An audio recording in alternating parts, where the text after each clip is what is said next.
યાદ છે પેલા જૂના જમાનાના સાસુમાં જે કબાટની ચાવી હંમેશા પોતાની કમરે બાંધીને રાખતા? વહુને નાની પણ વસ્તુ જોઈતી હોય ને તો સાસુમાં પાસે પરમિશન લેવા જવું પડતું. બધો જ કંટ્રોલ પોતાના હાથમાં રાખતા.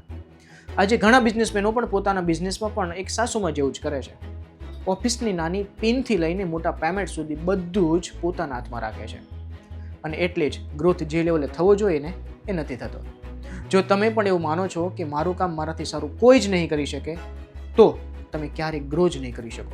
મિત્રો, વર્ક ડેલિગેશન એટલે કે કામની સોંપણી એ સ્કેલિંગની પહેલી સીડી છે.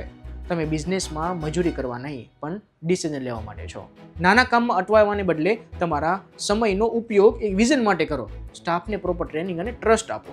યાદ રાખજો, જો સ્ટાફ ભૂલ કરે છે ને તો એ ભૂલ એમની નથી, તમારી ટ્રેનિંગની ભૂલ છે. બિઝનેસ ત્યારે જ મોટો થાય છે જ્યારે તમે માલિક તરીકે નાના થાઓ અને સિસ્ટમને મોટી કરો. તમારા સ્ટાફ પર વિશ્વાસ રાખો. આ વિડીયો એવા મિત્રોને શેર કરો કે આજે પણ એ બધું જ કામ જાતે કરે છે.